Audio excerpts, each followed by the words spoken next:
ہر قوم پکارے گی ہمارے حسین، ہمارے حسین۔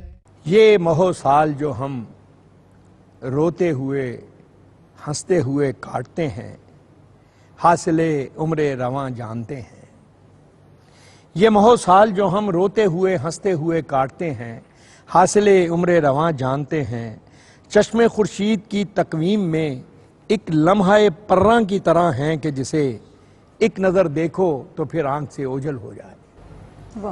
چشم خورشید کی تقویم میں ایک لمحہ پراں کی طرح ہیں کہ جسے ایک نظر دیکھو تو پھر آنکھ سے اوجھل ہو جائے۔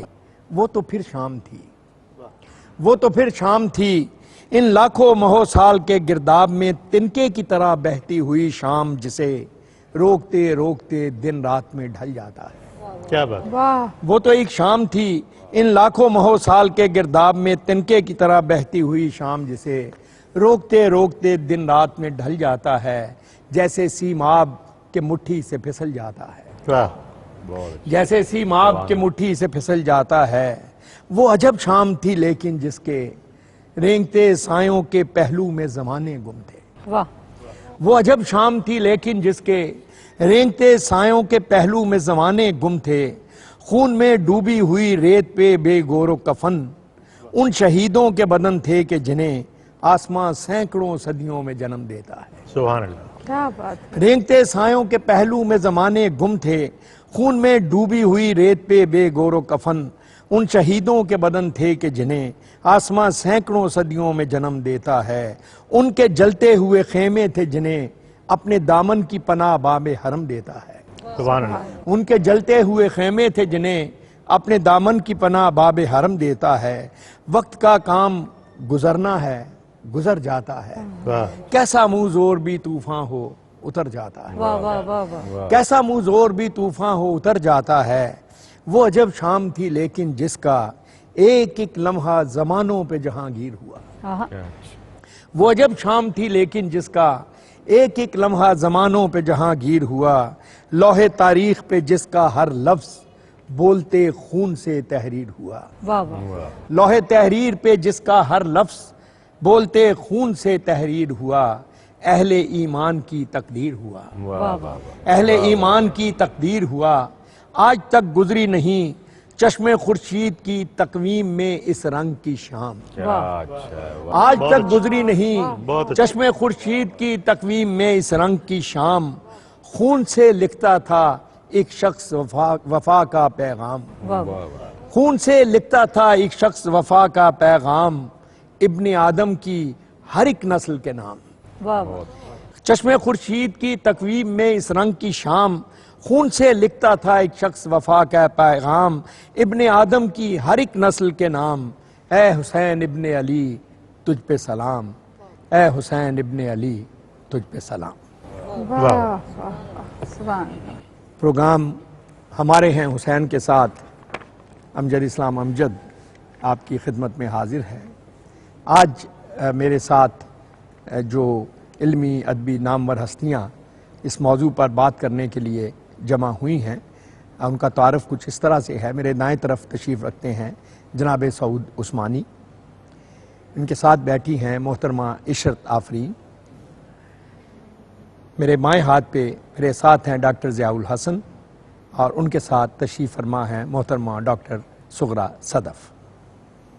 عشرت آفرین گزشتہ 30 برس سے امریکہ میں مقیم ہیں، اور اتفاق سے ان کا تعلق ہم دونوں ملکوں سے، انڈیا اور پاکستان سے ہے، کہ یہ پاکستان کی بیٹی ہیں اور انڈیا کی بہو ہیں علی سردار جعفری صاحب کی۔ تو 30 برس میں ایک جب یہ یہاں سے گئی تھیں، اس وقت بھی یہ نئی شاعرات میں ان کا اپنا ایک نام اور مقام تھا، اور اب گزشتہ 30 برس میں یہ اپنے عہد کا ایک بڑا مستند حوالہ بن چکی ہیں۔ ان کی شاعری تو ہم ان کے سلام کے حوالے سے سنیں گے، لیکن میں چاہوں گا کہ ہم بات کا آغاز اس سے کریں کہ انڈیا اور پاکستان کے باہر، یعنی بر صغیر کے باہر اسلامی دنیا میں تو ظاہر ہے محرم جو ہے، اور اس کے حوالے سے جناب امام حسین کی یاد اور کربلا کو یاد کیا ہی جاتا ہے مختلف حوالوں سے، لیکن ایسی بستیاں، ایسی جگہیں جہاں مسلمان اکثریت میں ہیں، اور جہاں ان کا کلچر جو ہے وہ بھی ایک سیکنڈری پوزیشن میں ہے، وہاں اس ماہ محرم کو اور عاشورہ محرم جو ہے اس کو کس طرح سے منایا جاتا ہے، کس طرح سے لوگ اس میں پارٹیسپیٹ کرتے ہیں؟ تو عشرت ہمیں کچھ اس کے بارے میں بتائیے۔ بہت اچھا سوال ہے آپ کا۔ میرا یہ جو 25-30 برس کا عرصہ ہے باہر گزرا، اور اس میں میں نے یہ دیکھا کہ یہاں سے جانے والوں نے پہلے تو بہت تھوڑی آبادی تھی، اور آہستہ آہستہ جیسے جیسے آبادی بڑھتی جا رہی ہے وہاں محرم کی روایت خاص طور سے، اور میلاد اور محرم کی جو روایت ہے وہ بڑے پیمانے پہ پھل پھول رہی ہے، اور آپ کو ایسا محسوس ہی نہیں ہوگا کہ ہم ہندوستان پاکستان میں نہیں ہیں۔ اسی طرح سے اب جلوس نکلتے ہیں 12ویں شریف کا بھی، اور محرم کے جلوس بھی نکلتے ہیں، اور اس میں سب سے جو مجھے اچھی بات لگتی ہے اور خوش آئند ہے وہ یہ کہ ہر مسلک کے لوگ شریک ہوتے ہیں۔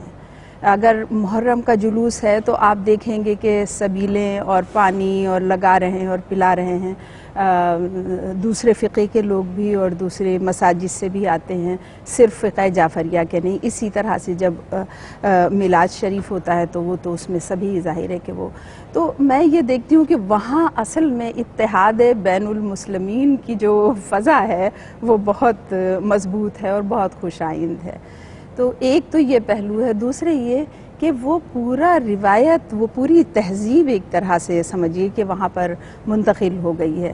جیسے جلوس کا نکلنا، ڈاؤن ٹاؤن میں جلوس کے لیے پرمیشن لی جاتی ہے، جیسے ہمارے ہیوسٹن میں یا نیو یارک میں جو بڑے بڑے شہر ہیں وہاں ڈاؤن ٹاؤن میں جلوس نکلتا ہے، اسی طرح ذوالجناح سجائے جاتے ہیں، اسی طرح سے ساری سمجھیے جی ہاں پورے عقیدت کے ساتھ، اور علم نصب کیے جاتے ہیں، اٹھائے جاتے ہیں۔ ہمارے ساتھ تشریف رکھتے ہیں ڈاکٹر ضیاء الحسن۔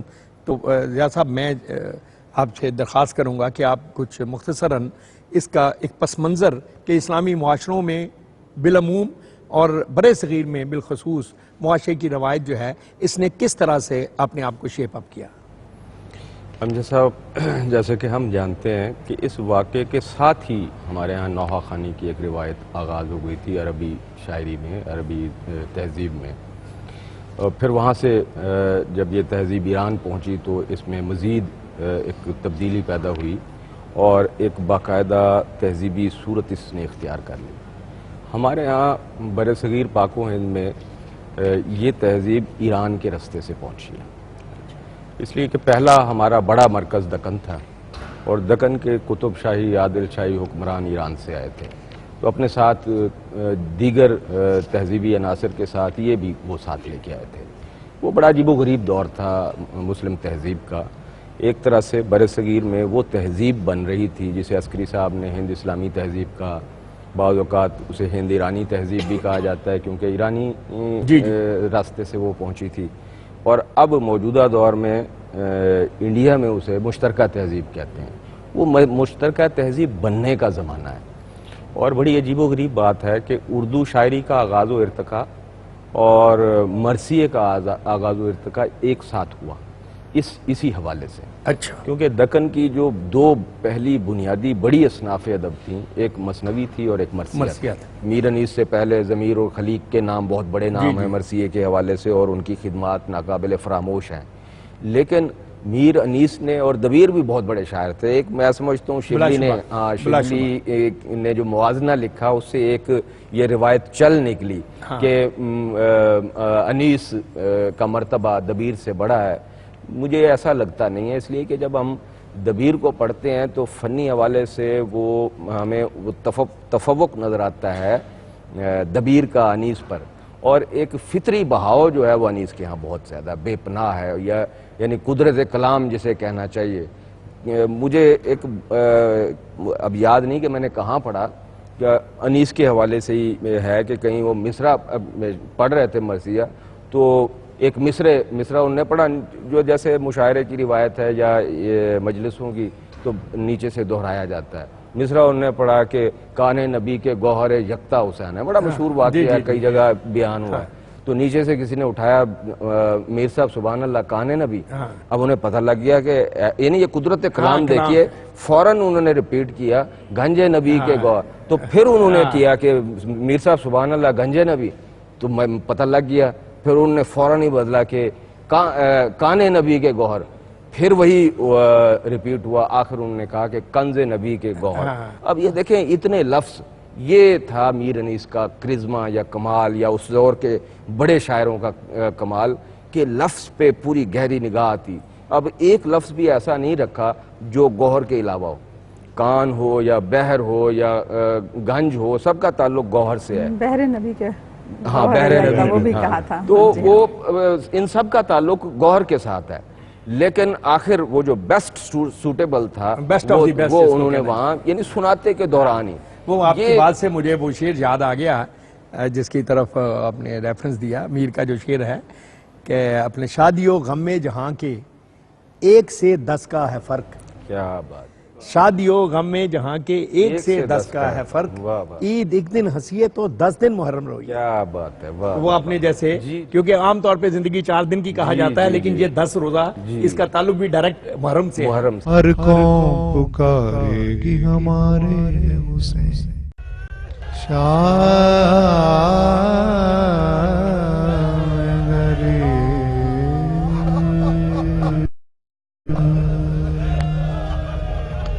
کربلا کیا ہے؟ علی کی مولائیت کے بغض کا نام کربلا. شام غریبہ میں خیموں کو جلا دیا گیا اور اس نے نیزہ جناب زینب سلام اللہ علیہا کے سر پر مارا. اپنا رخ نہر فرات کی طرف کیا اور نہر فرات کی طرف رخ کر کے کہا بھیا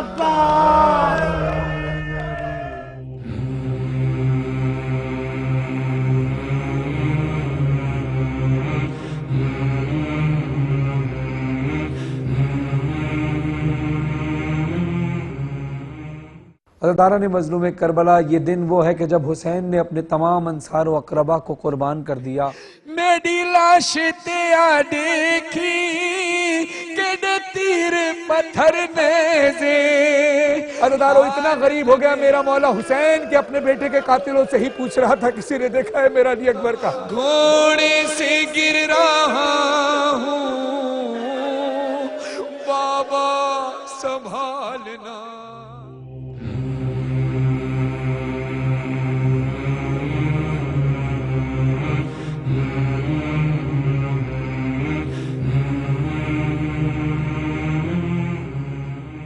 ہر قوم پکارے گی ہمارے حسین.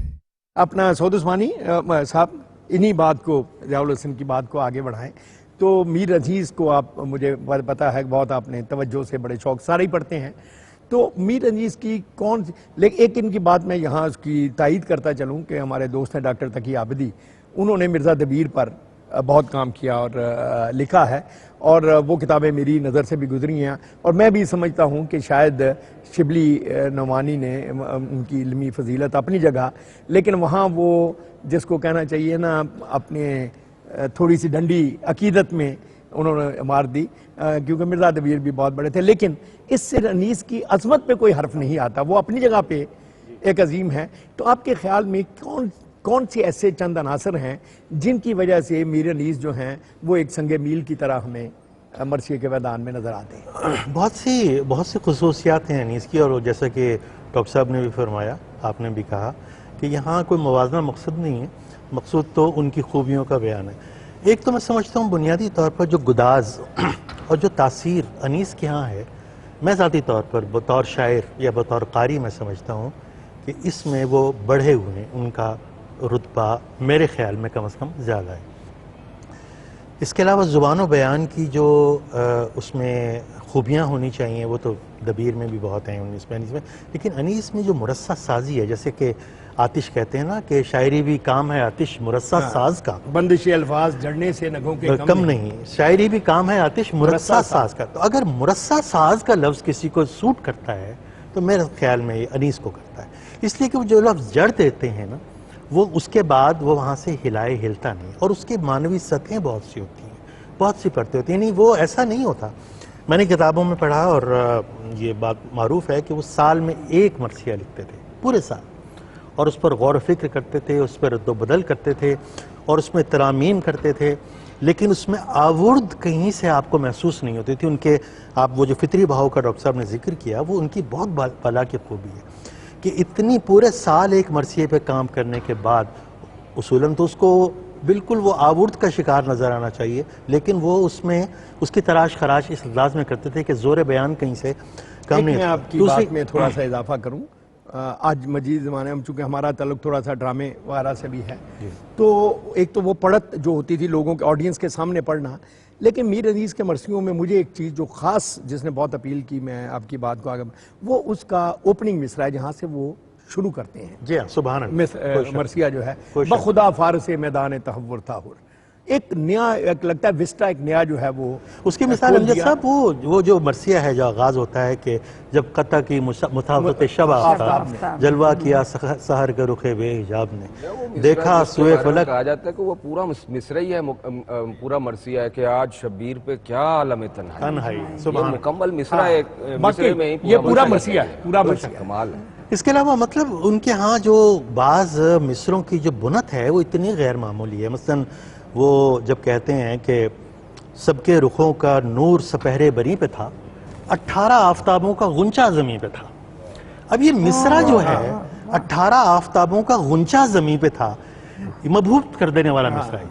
اسی طرح وہ علی اکبر جب اذان دے رہے ہیں فجر کی، تو اس میں وہ کہتے ہیں اسی مرثیے میں کہ جب قطع کی مسافت شب آفتاب میں، اس میں انہوں نے کہتے ہیں کہ شوب صدا میں پنکھڑیاں جیسے پھول میں بلبل چہک رہا تھا ریاض رسول میں.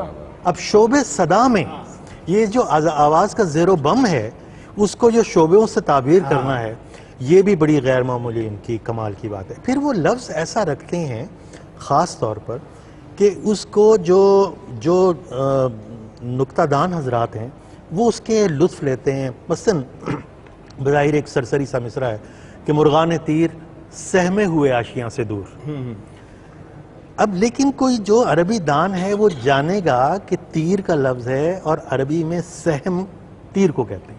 اچھا، تو سہم عربی میں تیر کو کہتے ہیں. اب یہاں سہمے ہوئے جو لفظ رکھا ہے میر انیس نے، وہ اس لیے نہیں رکھا کہ اس کو کوئی اور مترادف نہیں ہے اس کے پاس، لیکن وہ تیر کے ساتھ سہم کا لفظ یہ بتانا چاہتا ہے کہ یہ اس کا عربی معنی ہے. یا پھر وہ جب تلوار کی تعریف کرتے ہیں اور وہ کہتے ہیں کہ پانی جو وہ پیے ہوئے تھی گھاٹ گھاٹ کے، دم اور بڑھ گیا تھا لہو چاٹ چاٹ کے. اب دم اور بڑھ گیا تھا لہو چاٹ چاٹ کے. اب یہاں دم کا لفظ دیکھیے، اب دم کا لفظ دیکھیے کہ اس کی کتنے معنی یہاں. ایک تو وہ عربی میں خون کے معنوں میں دم آتا ہے، ایک وہ تلوار کا دم جو تلوار کی دھار اور باڑھ جسے کہتے ہیں اس کو بھی دم کرتے ہیں. اور دم بڑھنا یعنی حوصلہ بڑھنا، سانس بڑھ جانا. یعنی ایک مصرے میں وہ 3 معنوی سطحیں ان کی موجود ہیں. تو یہ ان کے ہاں. اچھا، اور وہ جس میں نے عرض کیا نا کہ جس گداز کا ہے، اس میں ان کے کئی مصرے متواتر ایسے، کئی مرثیوں میں ناقدری زمانہ کا بڑا شکوہ ہے، اور اس میں مسلسل وہ آپ پڑھتے جائیے ان مصروں کو تو وہ آپ کے دل کو کھینچے لیتے ہیں. یعنی وہ بتاتے ہیں کہ مثلا وہ مصرع ہے کہ جب اٹھ گئے بازار سے گاہک تو ہم آئے، کہ جب دنیا سے قدردانی ختم ہو گئی تو پھر ہمارا وہ سارا یہ دور شروع ہوا. اب ہمیں پہچاننے والا، ہمارے فن کو جاننے والا کوئی. تو فطری بہاؤ کا ڈاکٹر صاحب نے ذکر کیا، یہ اس میں کوئی شک نہیں ہے کہ وہ ایک ایسی فضا بنا لیتے ہیں ابتدائی سے، پہلے مصرے سے آخر تک، کہ وہ آپ کے سامنے پورا منظر پینٹ ہوتا چلا جاتا ہے، پورا سین کھلتا چلا جاتا ہے، اور آپ اس میں کردار کی طرح اس میں شامل ہوتے چلے جاتے ہیں. تو یہ بڑی خوبی کی بات ہے. اور میں سمجھتا ہوں کہ اسی میں ایک میں اضافہ کروں کہ جو فطرت نگاری ہے، مناظر فطرت کی جو تصویر انیس نے کھینچی ہے، وہ بھی کمال ہے. مثلا وہ ایک مشہور مرثیہ ہے جس میں وہ کہتے ہیں کہ وہ خواہاں تھے نخلے گلشن زہرا جو آب کے، شبنم نے بھر دیے تھے کٹورے گلاب کے.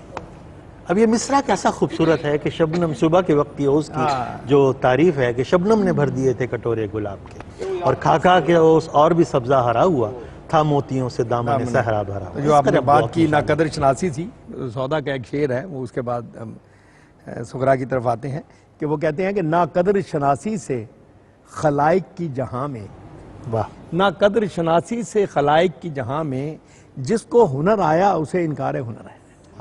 سبحان اللہ. تو یہ ان کے یہاں آپ نے ٹھیک کہا. سغرا میں آپ سے یہ بات تو، چونکہ فلسفہ آپ کا خاص شعبہ ہے اور اس کے حوالے سے جو اسلامی تصوف ہے جس پر بہت، جس کو کہنا چاہیے پولز اپارٹ رائے جو ہیں، قطبین پر لوگ نظر آتے ہیں، تو اسلامی تصوف پر آپ کے خیال میں کربلا کا جو سانحہ ہے اس کا کیا اثر جو ہے اسلامی تصوف پر آپ کو نظر آتا ہے اور کس طرح سے؟ جی بہت شکریہ. تصوف کو ویسے تو غار ہرا کے نبی پاک صلی اللہ علیہ وسلم کے استغراق سے اس کی شروعات ہوتی ہے، پھر حضرت علی علیہ السلام سے آغاز کرتے ہیں، لیکن جو کربلا کا واقعہ ہے وہ تصوف کی عملی تفسیر ہے ایک طرح سے، کہ صوفی وہاں سے ویسے تو صدق، صبر، برداشت، قربانی، ریاضت، چلہ کشی سب کچھ وہاں سے لیتا ہے، لیکن 3 بڑے اسباق ہمیں ملتے ہیں. سب سے پہلا عشق، محبوب حقیقی سے عشق، اور دوسرا رضا الہی کو ہر حال میں مقدم رکھنا، اور تیسرا جو ہے کہ انسان اپنی نفی ذات کے ساتھ ساتھ دنیا کی بے ثباتی، دنیا ترک دنیا ایک طرح سے، کہ دنیا کو اتنی اہمیت نہیں دینا کہ اس کی خاطر انسان اپنے اصول بھول جائے. اب عشق کا جو نظریہ ہے وہ صوفیہ کا ایک خاص اس حوالے سے ہے کہ وہ سمجھتے ہیں کہ انسان کا اس دنیا میں آنا اس بات کو ظاہر کرتا ہے کہ اس نے خدا کے ساتھ اپنے عشق کو بیان کرنا ہے، نہ صرف کہ زبانی بلکہ اپنے عمل سے اور اپنی جو عبادات ہیں ان سے بھی. صوفی یہاں پہ اس عشق کو صرف نماز، روزے، زکوٰۃ اور دیگر جو ہمارے عناصر ہیں ان تک محدود نہیں رکھتا، بلکہ وہ عملی طور پر وہ کہتے ہیں جب آپ نماز پڑھتے ہو تو آپ خدا کو دیکھ رہے ہو، آپ اس سے مکالمہ کر رہے ہو، اور اسی طرح خدا کی رضا آپ کے لیے اتنی مقدم ہونی چاہیے کہ اس کے سامنے آپ کے بچے، آپ کے جو عزیز رشتہ دار ہیں وہ سب پیچھے ہو جائیں. اب کربلا کے واقعے کو جب ہم دیکھتے ہیں تو آپ دیکھتے ہیں کہ خدا کی رضا حضرت امام حسین علیہ السلام کے سامنے اتنی اہم تھی کہ ان کی ساری جو ان کا خاندان ہے وہ پیچھے ہو گیا، اور جب سب شہید ہو گئے تو حضرت امام حسین علیہ السلام نے خدا سے کہا کہ اب آپ راضی ہیں، اب آپ خوش ہیں. لیکن کسی بھی مقام پر انہوں نے یہ نہیں کہا کہ میری یہ جو مشکل ہے اس کو آسان کر دو، اس کو ختم کر دو، بلکہ خدا کی رضا کہ جس طرح وہ خوش ہے اس طرح ہر امتحان دینے کے لیے تیار ہے. تو صوفی جو ہے وہ کبھی بھی ایک تو مراد، اس کے دل میں کوئی مراد نہیں ہوتی، وہ کچھ بھی طلب نہیں کرتا، صرف خدا کا وصال اور خوشنودی اس کو عزیز ہے. وہ عبادت کرتا ہے تو اس حوالے سے عبادت نہیں کرتا کہ گن کے عبادت کرنا ہے تو اس کا یہ نفع ہوگا، یہ نقصان ہوگا. اجر اور ثواب اور جنت اور دوزخ اس کا حصول نہیں ہے، صرف خدا کی مرضی، اس کی خوشی، اس کی خوشنودی.